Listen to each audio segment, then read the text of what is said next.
नमस्कार मंडळी, कसे आहात तुम्ही सगळे? मी संध्या सप्रे, यूट्यूबवरील अमृताचे डोहे या माझ्या आध्यात्मिक चॅनलमध्ये मी तुम्हा सगळ्यांचं मनापासून स्वागत करते. आपण आदी शंकराचार्यांचा अपरोक्ष अनुभूती हा ग्रंथ आपण बघत आहोत. त्याचं निरूपण सध्या चालू आहे. आपण मंत्र 28व्यापर्यंत त्याचं निरूपण झालेलं आहे. आजच्या एपिसोडमध्ये श्लोक 29 पासून मी सुरुवात करते. अपरोक्ष अनुभूती श्लोक 29 पासून चालू करते, परंतु त्यापूर्वी मंगलाचरण म्हणून मी सुरुवात करते. श्रीमं महा गणाधिपतये नमः.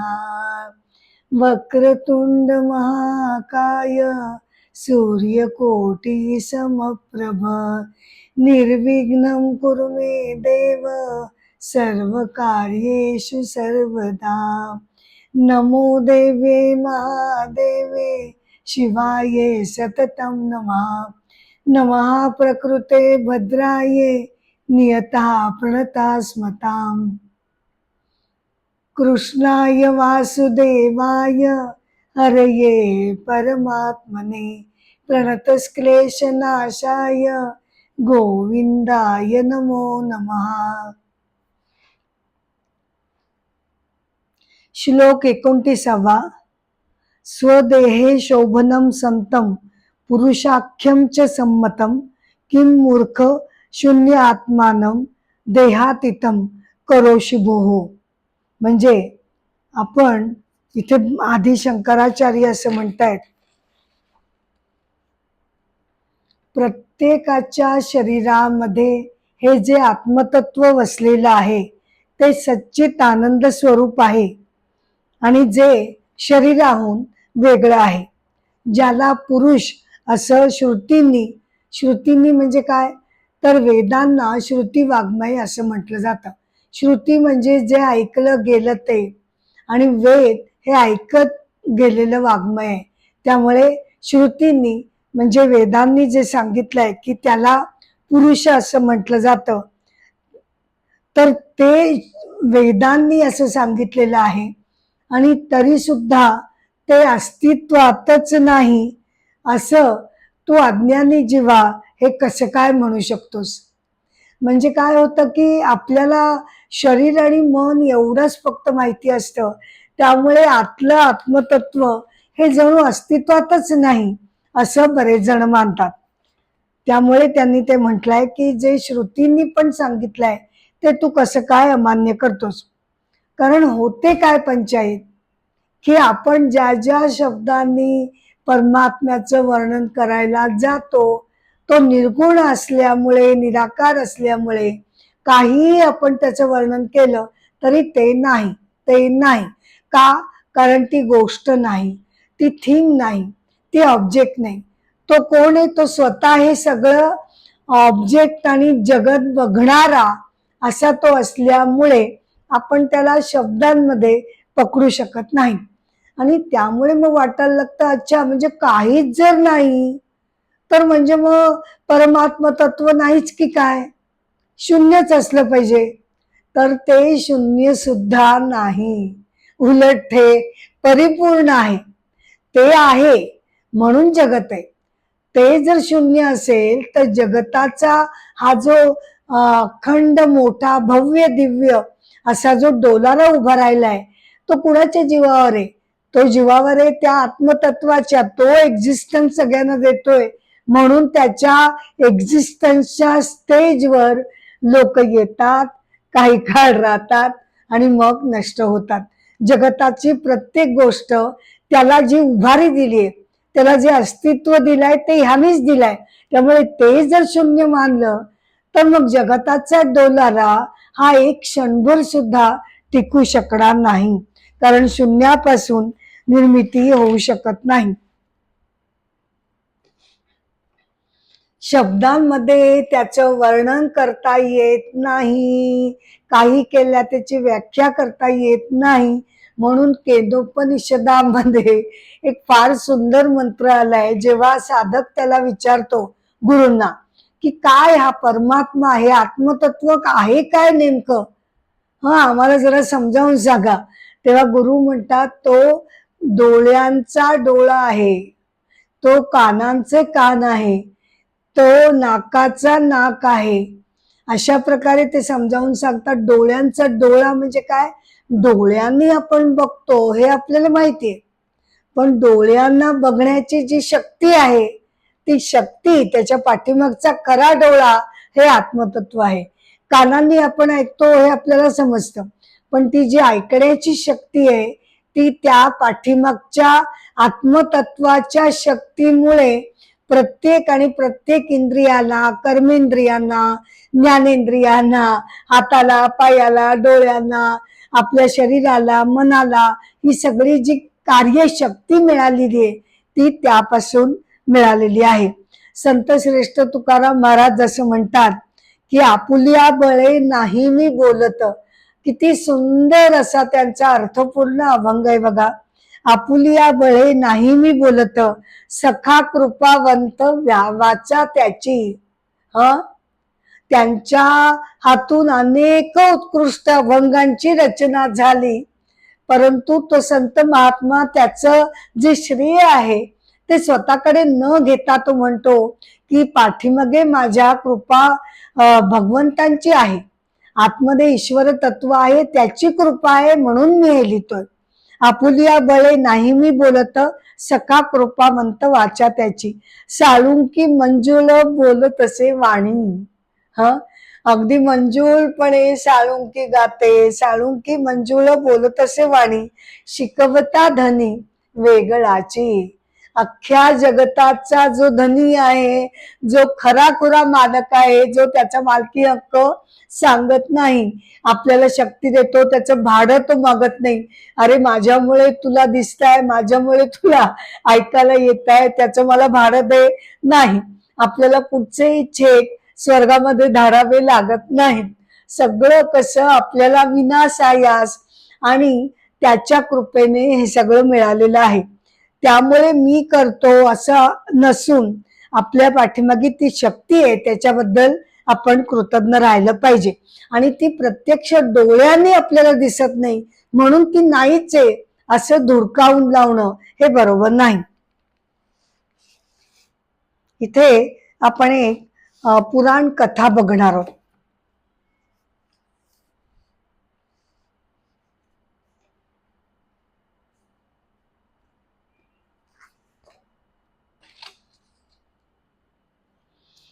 एकदा नारद भ्रमण करता करता, बर का, एकदा महर्षी नारद मुनी भ्रमण करता करता विंध्याचल पर्वतावर आले. पर्वतानं त्याचं स्वागत केलं. तुम्ही सर्व जगत बर का हिंडत असता, बर का मुनी, तुम्ही सर्व जगत हिंडत असता, मी तर काय एकाच जागी बसून आहे. इथेच आपला केव्हापासून उभाच्या उभा आहे. तुम्ही काय काय बघितलं ते जरा मला सांगा की. तेव्हा नारद मुनी म्हणाले की मी सुमेरू पर्वतावर गेलो होतो, जे पृथ्वीचं केंद्रस्थान आहे. खूपच अप्रतिम आहे आणि बापरे बापरे अतिशय सुंदर असं ते ठिकाणे. तेव्हा विंध्याचल पर्वतानं विचारलं, माझ्यापेक्षा तो उंच आहे तो पर्वत? हो मग अर्थातच खूपच उंच आहे बर का. वेगवेगळी फुलं आहेत, नंतर अतिशय सुंदर बागा आहेत, वेगवेगळे वृक्ष आहेत आणि खूप खूप उंच आहे तो, असं म्हणून नारद महर्षी निघून गेले. पण विंध्याचल पर्वताला काही झोप लागेना. माझ्यापेक्षा उंच तो सुमेरू, असं कसं झालं, मला त्याच्यापेक्षा उंच व्हायला हवं. त्यानं ध्यास घेतला त्याच्या आणि बघता बघता त्या ध्यासामुळे तो आकाशाला जाऊन जणू भिडतो की काय असं वाटायला लागलं. त्यामुळे सृष्टीची वाट, सूर्याची वाट अडवली गेली आणि जगत सगळं अंधारामध्ये बुडून गेलं. का? कारण हा विंध्याचल पर्वत असा एकाएकी एवढा काही उंच होऊ लागला की बास रे बास. अरे बाबा, सूर्यानं विचारलं, तू माझी वाट अडवलीस, एवढी उंची कशाला हवी आहे? नाही नाही, मला पण उंच व्हायचा अधिकार आहे. हो, अरे पण तू उंच होतोयस त्यानं जगताला त्रास होतोय. जगताला, समाजाला त्रास देऊन स्वतःची प्रगती करायची नसते बर का, सूर्य म्हणाला. देव सगळे चिंतेत पडले. तेव्हा एकांनी सुचवलं की अगस्त्य ऋषींना त्याच्याकडे पाठवा, त्यांच्या युक्तीने काहीतरी याच्यावर उपाय निघेल. मग अगस्त्य ऋषी तिकडे गेले आणि मग विंध्याचलला म्हणून म्हणाले की अरे वा वा, केवढा उंच झालेस तू. भरपूर त्याची स्तुती केली. विंध्याचल पर्वत अगदी हरकून गेला, अगदी खुश झाला, मनातनं प्रसन्न झाला. स्तुती कुणाला आवडत नाही हो. त्यामुळे त्यानं नम्रतेनं अगस्त्यांना विचारलं, बोला, मी आपली काय सेवा करू? अरे बाबा, मला दक्षिणेकडे जायचं आहे, पण आता तुझ्या पर्वत रांगावर मी कसं काय चढू आणि त्या ओलांडून मी कसं काय जाऊ बरं सांग. त्यामुळे तू ना, तुझी जी पूर्वीची उंची आहे तिथपर्यंत जरा तू खाली येशील का? म्हणजे मला जाता येईल आणि दक्षिणेकडनं मी जाऊन आलो की मग तू परत उंच हो. अगस्त्य ऋषींनी त्याला विचारलं. विंध्याचल पर्वत बिचारा भोळा, तो म्हणाला, ठीक आहे, आता यांनी एवढी माझी स्तुती केली, त्यांना माझं केवढं कौतुक आहे, ठीक आहे, थोडा काळ आपण खाली येऊया, ते दक्षिणेला जातील, तिकडनं येतील, मग परत मी उंच होईन. ठीक आहे म्हणाले. आणि मग अगस्त्य ऋषी दक्षिणेकडे जे गेले ते परत मुळी विंध्याचलकडे आलेच नाहीत. सूर्याला प्रदक्षिणा घालता आल्या आणि सगळं काही सृष्टीचं परत सगळं ठीकठाक झालं.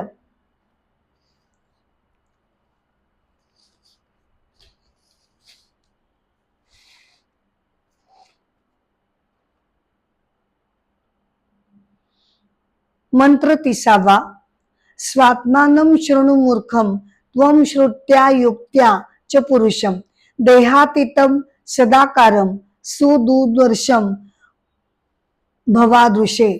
म्हणजे काय? हे अज्ञानी जीवा, श्रुती वेदांच्या साह्यानं बर का, म्हणजे त्यांचं मनन चिंतन करून तुझ्यामधील आत्मतत्वाला तू जाणून घे, जे तत्व तुझ्या शरीरापासून वेगळं आहे, ज्याच्या मूळ अधिष्ठानामुळे शरीराला सत्यत्व प्राप्त झालं आहे. परंतु जे केवळ शरीरामध्येच आसक्त असतात, म्हणजे भोग घेणं, उपभोग घेणं, वेगवेगळे पदार्थ त्याचा उपभोग घेणं, जे जे काही आपल्या समोर भौतिक गोष्टी दिसत आहेत त्याची प्राप्ती हवीशी वाटणं, त्यासाठी प्रयत्न करणं, त्याच वर्तुळामध्ये शरीर मनाच्या पलीकडे जाऊन काही अंतर्मुखतेनं विचार करावा अशी इच्छा सुद्धा न होणं, जे केवळ शरीरामध्येच रमलेले आहेत असे जे जीव आहेत त्यांना मात्र हे आत्मतत्व समजून येऊ शकत नाही. कैवल्य उपनिषदामध्ये असं म्हटलंय की आपण जोपर्यंत शरीर मनाला चिकटून असतो तोपर्यंत आपलं मन हे कायम विकारांना जखडलेलं असतं. ती एक प्रकारची बेडी आहे, स्वतः भोवतीच आपण तुरुंग घालून घेतलेला आहे आणि तरी सुद्धा आपण आक्रोश करतो की मला बंधनामध्ये आहे, मला काही स्वातंत्र्य नाही. पण मीच माझ्या हातांनी स्वतःला या संसाराच्या चक्रामध्ये बांधून घेतलेला आहे. संसार चक्र कोणी अमान्य करत नाही.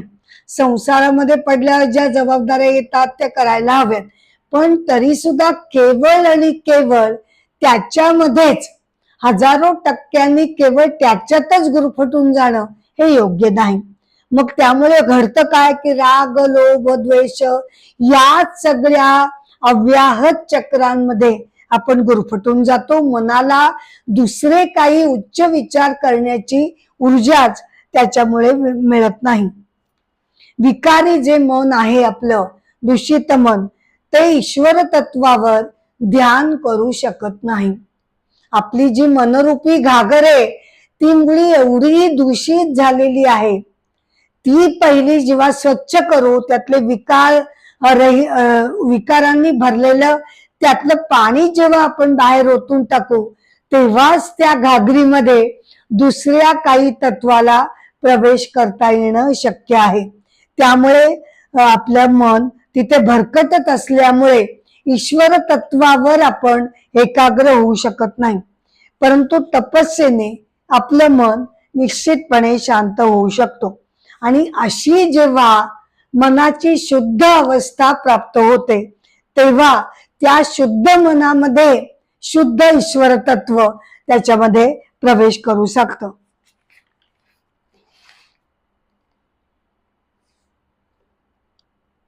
आपलं आत्मतत्व हे हृदयाच्या गुहेमध्ये बसलेलं आहे. आणि या सगळ्याबद्दल, जीवनाबद्दल का गांभीर्यानं विचार करायला हवा? का एकसारखं आपण त्या संसार चक्रातच फक्त गुरफटून राहायचं? तर त्यानं काय होतं की संसार चक्र कधी वलय त्याचं आपण भेदूनच जाऊ शकत नाही.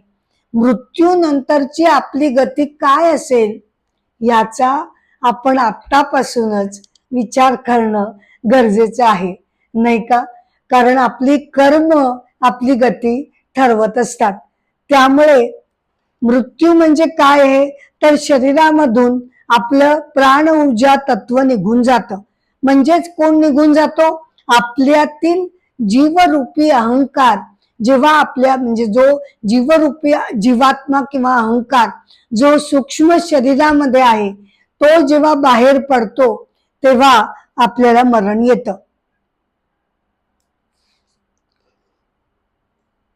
सूक्ष्म शरीरातून सुषुम्ना नाडीमधून डोक्याच्या टाळूमधून आपला प्राण जातो असं मानण्यात येतं. आणि आयुष्यभर आपण जसे विचार करतो, जसे वागतो, जसे आपलं तत्वज्ञान आहे, विचारांची परिपक्वता आहे, त्याप्रमाणे आपण घडतो. आणि केवळ घडतो या आयुष्यापुरतं एवढंच नाही, तर नंतरचा जन्म सुद्धा याच विचारांप्रमाणे आपल्याला मिळत जातो. मंत्र 31. अहम शब्देन विख्यात एक एव स्थितः परः स्थूलस्त्व अनेकतां प्राप्त कथम स्या देहकः पुमान्. पुमान म्हणजे पुरुष.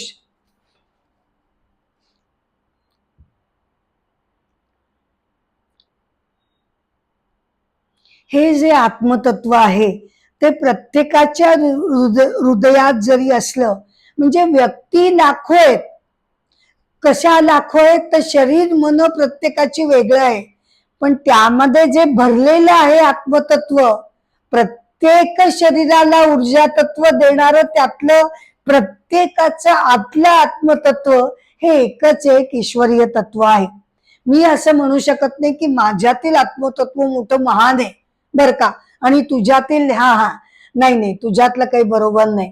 ईश्वरीय तत्वाबद्दल आपण असं भांडण करू शकत नाही. आणि म्हणूनच या सगळ्याचं शेवटी सार काय आहे तर एकमेकांमध्ये भेदभाव न करणं.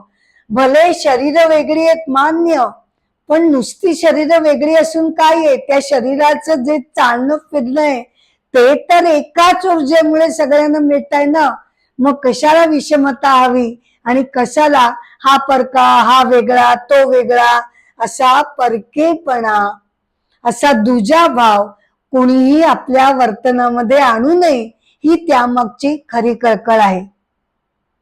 परंतु शरीर मात्र असंख्य असतात, ते मात्र ईश्वरीय तत्व एकच आहे. त्यामुळेच वेगवेगळी लाखो शरीर ही आत्मतत्व होऊ शकत नाही, कारण आत्मतत्व एकच आहे.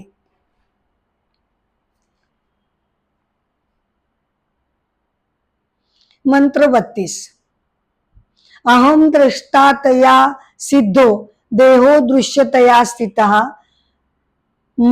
ममयामिति निर्देशात कथम स्वा देहकः पुमान्.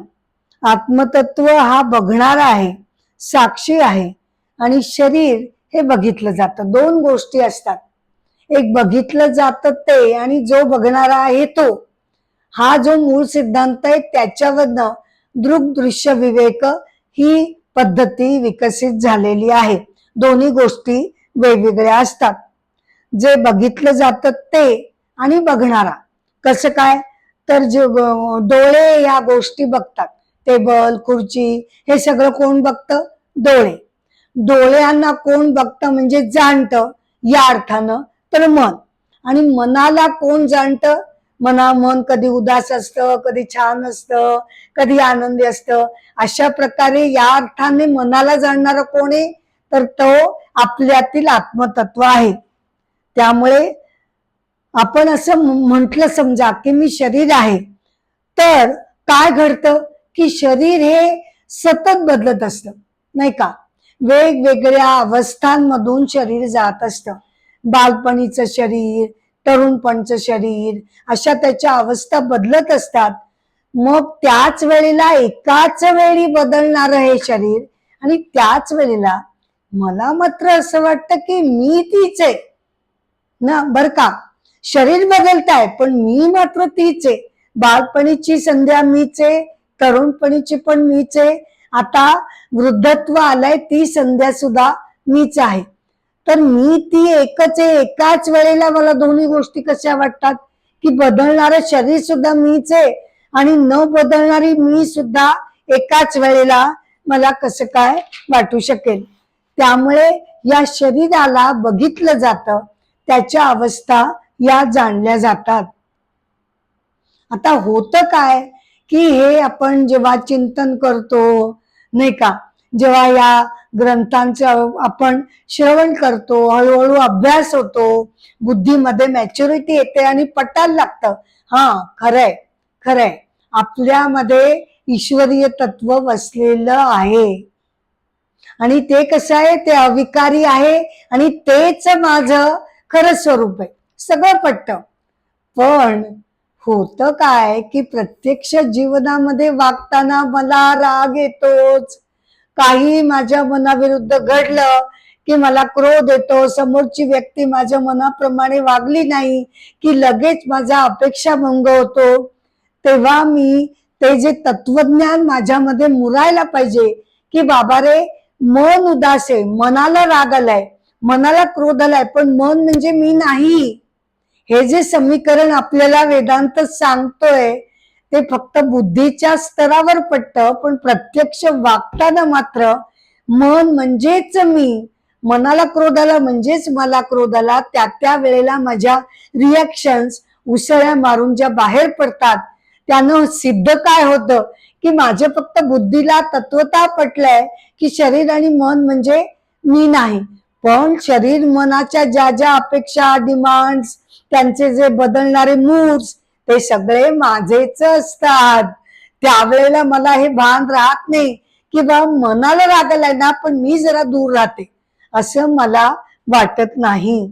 आणि त्यामुळे जरी बुद्धीला किती पटलं तरी प्रत्यक्षामध्ये ते आचरणामध्ये आणण्यासाठी आपल्याला केवळ तत्वज्ञान आणि तार्किकता ही प्रत्येक वेळी उपयोगी पडेल असं सांगता येत नाही. त्यामुळे भक्ती योगाचा अशा वेळेला खूप मोठा आधार आपल्याला मिळू शकतो. मी फक्त म्हणजे संत महात्म्यांबद्दल मी हे बोलत नाही, कारण त्यांना ते प्रत्यक्ष वागणुकीतून सुद्धा ते तत्वज्ञान ते मांडू शकतात. परंतु माझी अशी स्थिती नाही, मला ते नीट समजून घ्यावं लागतं. ते आचरणात आणण्यासाठी मला खूप प्रयास करावे लागतात. मग तेव्हा मला भक्तीचा उपयोग होतो. भक्ती योगामध्ये माझं जे मन हे जे लाखो विचारांनी सदैव बुडलेलं असतं ना, त्याला बाहेर काढण्यासाठी, बरं विचार शून्य तर काही मन होऊ शकत नाही. मन हाच त्याचा, विचार हाच त्याचा आहार आहे. मग काय करायला लागेल, तर भक्ती योग आपल्याला ती युक्ती देतं. ठीक आहे बाबा, क्रोधाच्या भावना येतात, रागाचे विचार येतात, तेव्हा त्या सगळ्या विचारांची ऊर्जा आता एकाच, बर का, एकाच तुमची जी कोणी आराध्य देवता असेल तिकडे तुम्ही वळवा. म्हणजे ओघ जो इकडे जातोय वाईट दिशेकडे, तो ओघ फक्त आता परमेश्वराच्या प्रती तो ओघ वळवायचा. आणि ते भक्तीचं माधुर्यच एवढं आहे की हळूहळू आपण परमेश्वर चिंतनानं, नामस्मरणानं या सगळ्या गोष्टी आपल्याला सहज सोप्या वाटायला लागतात. मन सदैव काम करताना जेव्हा परमेश्वराचं नाव मुखी असतं, मनामध्ये असतं, तेव्हा सगळे विचार जे विकारी विचार आहेत, वाईट विचार आहेत, ते हळूहळू शांत व्हायला लागतात. त्यांना आपण जागच्या जागेत बसवतो आणि परमेश्वराचे विचार, त्याची भर आपण आपल्या मनाच्या घागरीमध्ये घालतो. मग कळायला लागतं की सगळीकडे तोच आणि तोच भरलेला आहे. तेव्हा या खडतर अशा ज्ञान योगाला भक्ती योगाची सुद्धा जेव्हा आपण जोड देतो, तेव्हा त्यामध्ये त्याचा जो ज्ञान योगाचा तर्क कठोरपणा आहे तो हळूहळू कमी होत जातो आणि आपल्यासाठी ते सुलभ व्हायला लागतं.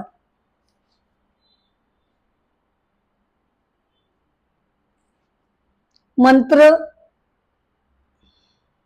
33.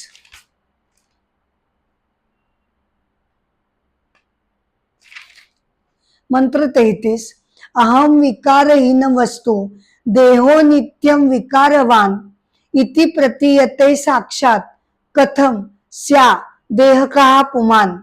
म्हणजे आत्मतत्व हे विकारहीन आहे. आणि बरं ते असू दे ना विकारहीन, मला काय त्याचं, असं मी म्हणू शकते का? नाही, कारण ते माझं खरं स्वरूप आहे. मला प्रयत्न आणि झेप कुठे घ्यायचे? त्या खऱ्या स्वरूपाच्या पुढे आपल्याला झेप घ्यायची. माझी आयडेंटिटी, जी खरी आयडेंटिटी, ती मला प्राप्त करायची. नाही तर असू नका, असे नका ते आत्मतत्व विकारहीन. अच्छा अच्छा, असं आहे का? बरं असू दे, मी मात्र क्षणोक्षणी भांडणार, रडणार, रागवणार असं म्हणून नाही चालणार.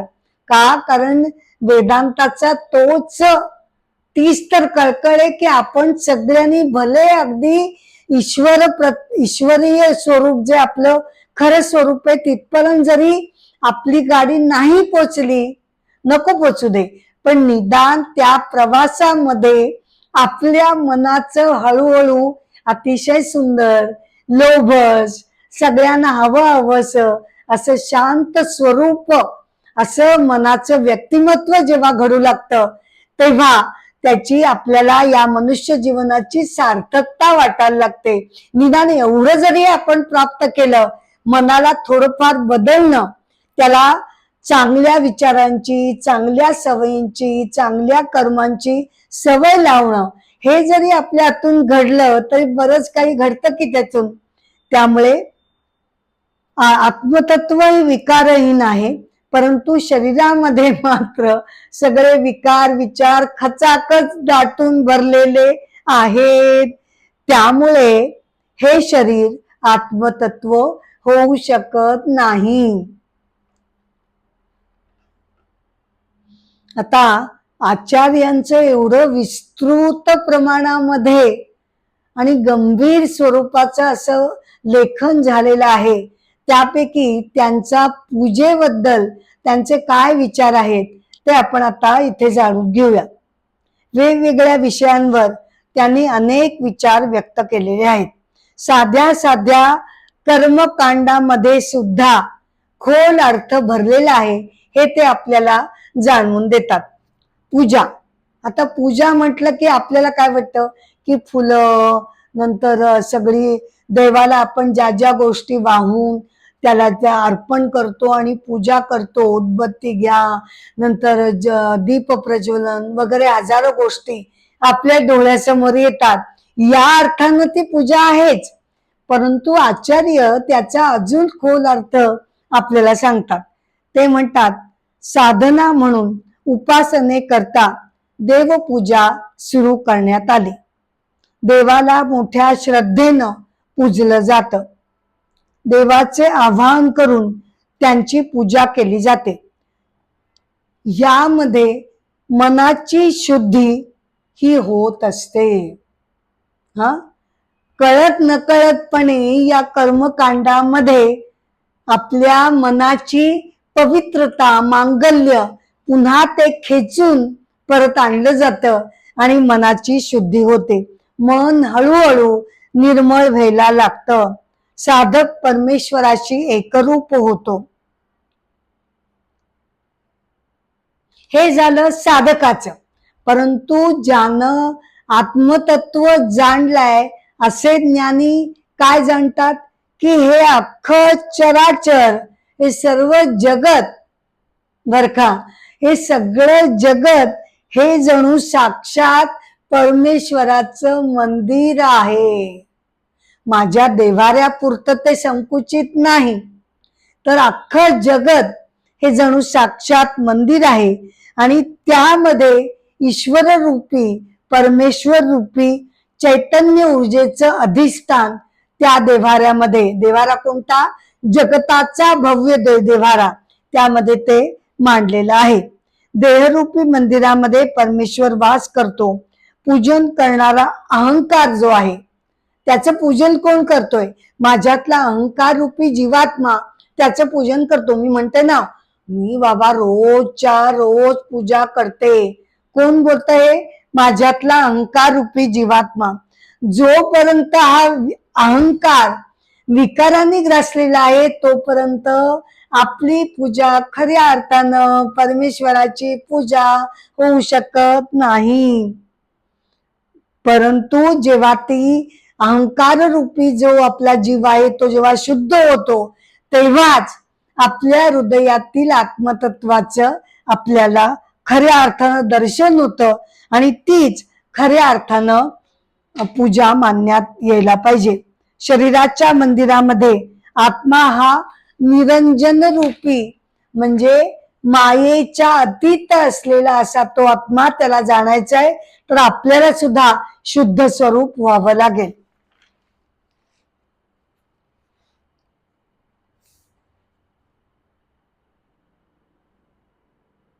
मंत्र 34. यस्मात् परमिति श्रुत्या तया पुरुष लक्षणम विनिर्णितम विमुढेन कथम स्या देहका पुमान. म्हणजे ज्ञानींनी हे जाणलं आहे की आत्मतत्व हे आपल्यातील जे आहे ना ईश्वरीय तत्व ते सर्वोच्च तत्व आहे. हो, अर्थातच नाही का, परमेश्वरच जर बसलेला आहे तर परमेश्वराहून श्रेष्ठ आहे कोण जगतामध्ये? त्याच्यापेक्षा सर्वोत्तम दुसरं काही नाही. त्यामुळे हे जे शरीर आहे ते कसं काय आत्मतत्व होणार हो? आता श्वेताश्वेतर उपनिषदामध्ये याच अर्थाचा एक मंत्र आलेला आहे बर का. ते म्हणतात, यस्मात् परम न अपरम अस्ति किंचित यस्मात् न अनियः न न्यायः अस्ति कश्चित वृक्ष एव स्तब्धः दिवि तिष्ठति एकः इदं पूर्णम तेन पुरुषेण सर्वम. म्हणजे काय? परमचा अर्थ होतो कारण आणि कॉज, कारण, आणि अपरमचा अर्थ होतो इफेक्ट, कारण परिणामवाद. तर या दोघांच्याही पलीकडचा तो आहे. तो कारण पण नाही, जगताचं कारण तो नाही. जगताचं कारण कोण आहे? जेव्हा तो मायेशी संयोग पावतो तेव्हा तो जो सगुण ईश्वर बनतो तो आपल्या सृष्टीचा निर्माता आहे. त्यामुळे निर्गुण परमतत्व कारण नाही, पद्नाम नाही, तो अजय आहे, त्याला जन्म नाही, मृत्यू नाही.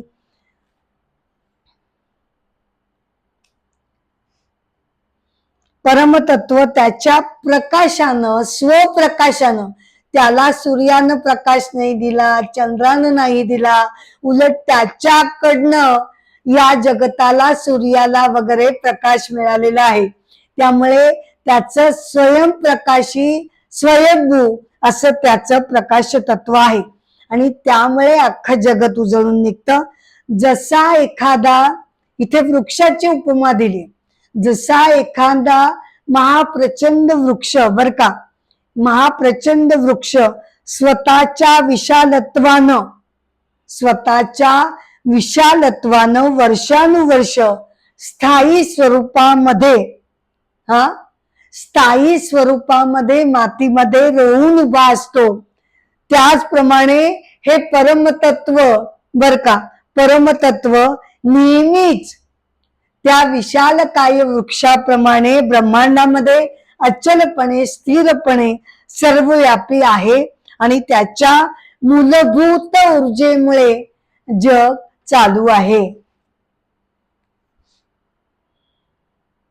त्या तो सर्वोच्च आणि श्रेष्ठ आहे हे भगवद्गीतेमध्ये सुद्धा भगवंत त्याचं वर्णन करताना म्हणतात.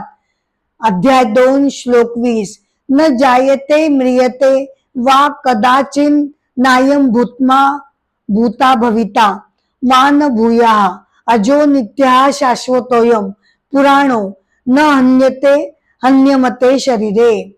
हे आत्मतत्व नित्य शाश्वत पुरातन आहे. हा जन्मतही नाही मरतही नाही. याचा शरीराचा वध केला जातो, याचा वध करू शकत नाही. ब्रह्मांडाचा जरी विनाश झाला तरी या परमोच्च सर्वोच्च श्रेष्ठ तत्वाचा विनाश घडत नाही. हाच मूलभूत पाया जगताच्या सगळ्यांना सत्यत्व आणि प्रकाशत्व देतो. इथे आपण एक छोटी कथा बघणार आहोत.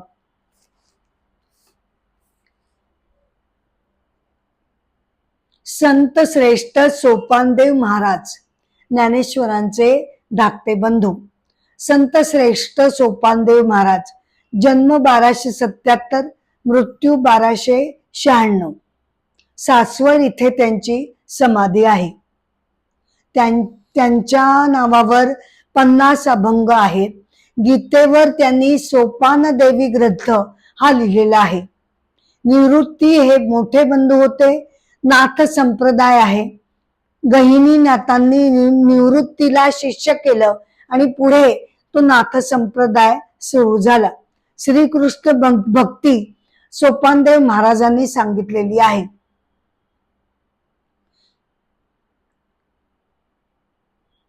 ज्ञानेश्वरांनी जेव्हा समाधी घेतली तेव्हा त्यानंतर सगळ्यांनी तापी नदीच्या काठाने तीर्थयात्रेला सुरुवात केली. मुक्ताई विजयमध्ये विलय पावली. निवृत्तींनी त्र्यंबकेश्वर इथे समाधी घेतली आणि त्यानंतर सासवड इथे सोपानदेव महाराजांनी समाधी घेतली. चंबळी नदीच्या काठावर मंदिर आहे. मंदिरेच्या उत्तरेला चिंचेच्या झाडाखाली त्यांनी समाधी घेतली असं मानण्यात येतं. ज्ञानेश्वर महाराजांनी जेव्हा समाधी घेतली तेव्हाच मनामध्ये कुठेतरी सोपानदेव महाराजांनी सुद्धा समाधी घ्यायचा निर्णय घेतलेला होता. विठ्ठल भक्तीच्या सहवासात त्यांचं आयुष्य तृप्त झालं असं ते म्हणत असत. ते म्हणत असत की ज्ञानेश्वर महाराजांच्या सूर्यरूपी प्रकाशाची मी निव्वळ सावली आहे. मी त्यांच्या मागे जगू शकणार नाही असं ते म्हणत असत. नागेश्वर मंदिराच्या मागे समाधी स्थळाकडे ते गेले आणि तिथे त्यांनी समाधी घेतली. असे हे संत श्रेष्ठ सोपानदेव महाराज.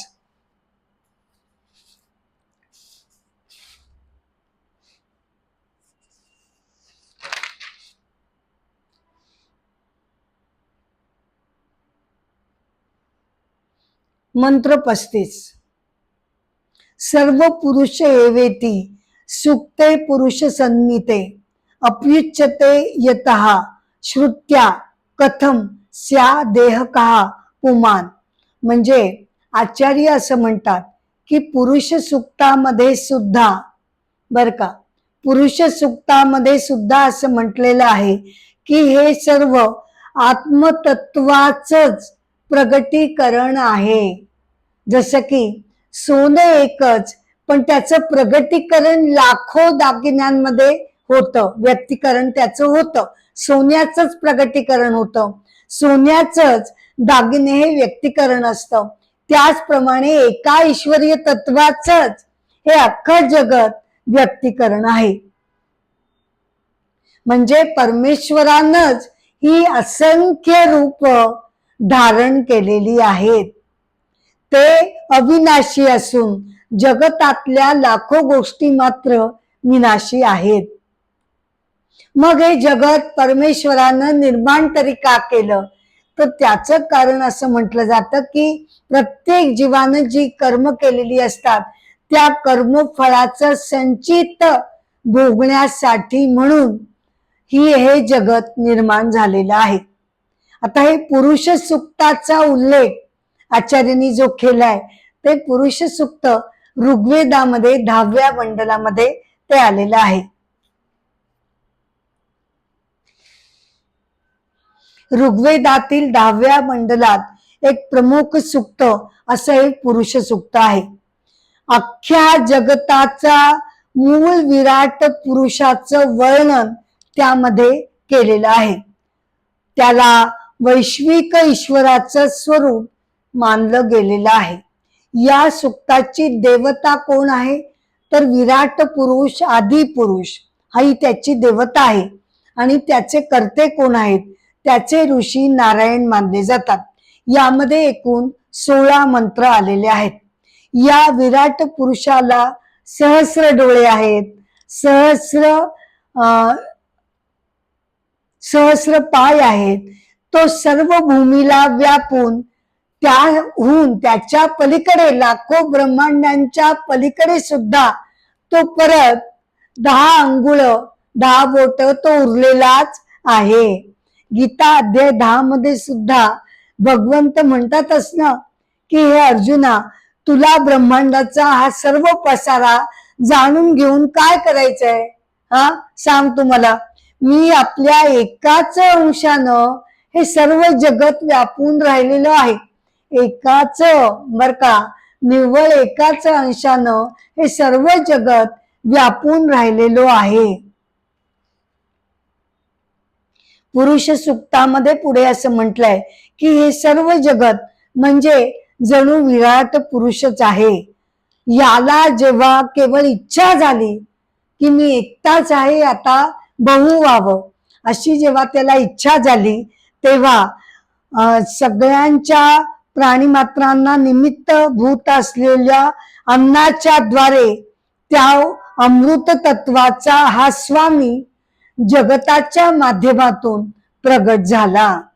याचा महिमा अवर्णनीय आहे.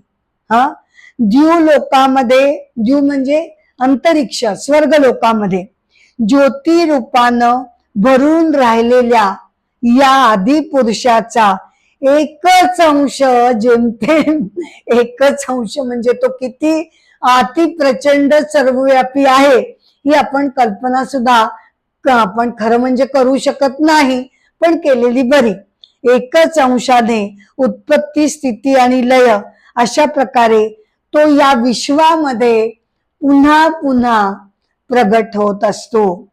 आणि काय करतो तो? सचेतन असे प्राणी समुदाय आणि अचेतन अशा अनेक गोष्टी तो उभारत असतो. हे जे पुरुष सुक्त आहे ते विविध धार्मिक कार्यांमध्ये, पूजेमध्ये याचं पठण केलं जातं. मंत्र पुष्पांजलीमध्ये सुद्धा याचं पठण केलं जातं. मनशांती, सामर्थ्य हे त्या पठणाने आपल्याला मिळू शकतं. सर्व मानव जात ही एकाच विराट पुरुषापासून ही उत्पन्न झालेली आहे.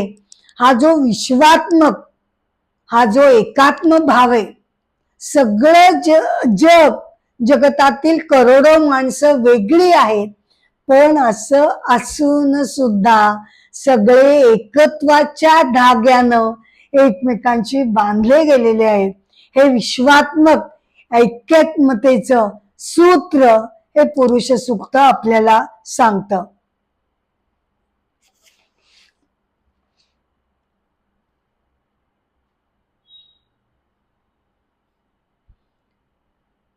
अपरोक्ष अनुभूती मंत्र 29 ते 35, शेवटचा व आत्ताचा मंत्र 35, 29 ते 35 हा एपिसोड मी इथे पूर्ण करते.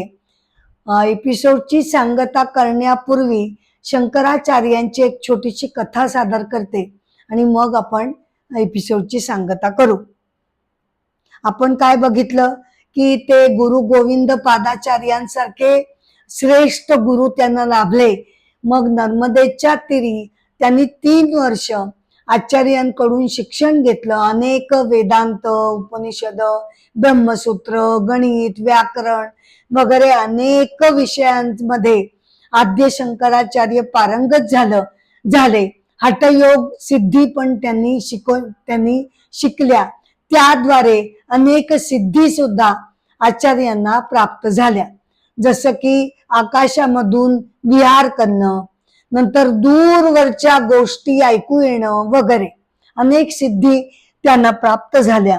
एकदा झालं काय की एकदा पावसाळ्याच्या दिवसांमध्ये अति प्रचंड पाऊस पडला आणि नर्मदा नदी अतिशय जोरजोराने उसळ्या मारत रौद्र रूपानं वाहू लागली. इतकी रौद्र रूप तिनं धारण केलेलं होतं की आचार्यांना अगदी भीती वाटायला लागली की गुहेमध्ये माझे गुरु समाधीस्थ ध्यानस्थ झालेले आहेत. जर नर्मदेचं पाणी गुहेमध्ये शिरलं तर आचार्यांना काय, आपण कसं करणार, काय करणार या चिंतेनं ते व्याकुळ झाले. आणि बर का, त्यांनी अतिशय मनापासनं आदि शंकराचार्यांनी त्यांच्यासारखा महाप्रज्ञ असा बुद्धिवंत असा जो महात्मा, त्यानं अतिशय मनापासून नर्मदा नदीला करुणा भाकली, तिची कृपा व्हावी म्हणून तिची प्रार्थना केली. आणि नर्मदा अष्टक स्तोत्र त्यांनी ते रचलं आणि तिला विनंती केली की बाई ग, हे पाणी तुझं जरा आवरून घे. गुहेमध्ये तुझ्या पाण्याचा एक थेंब सुद्धा शिरून देऊ नकोस ग बाई, मी प्रार्थना करतो तुला. माझे गुरु तिथे आतमध्ये ध्यानस्थ बसलेले आहेत, त्यांचं संरक्षण कर. आणि मग त्यांनी एक कमंडलू त्या गुहेच्या तोंडाशी ठेवला. आणि असं सांगण्यात येतं की काय आश्चर्य की नर्मदेचं पाणी, खळाट पाणी त्या कमंडलू मध्ये शिरे आणि तिथूनच ते लुप्त होत असे. अशा प्रकारे आदि शंकराचार्यांनी आपल्या गुरूंचं पाण्यापासून संरक्षण केलं.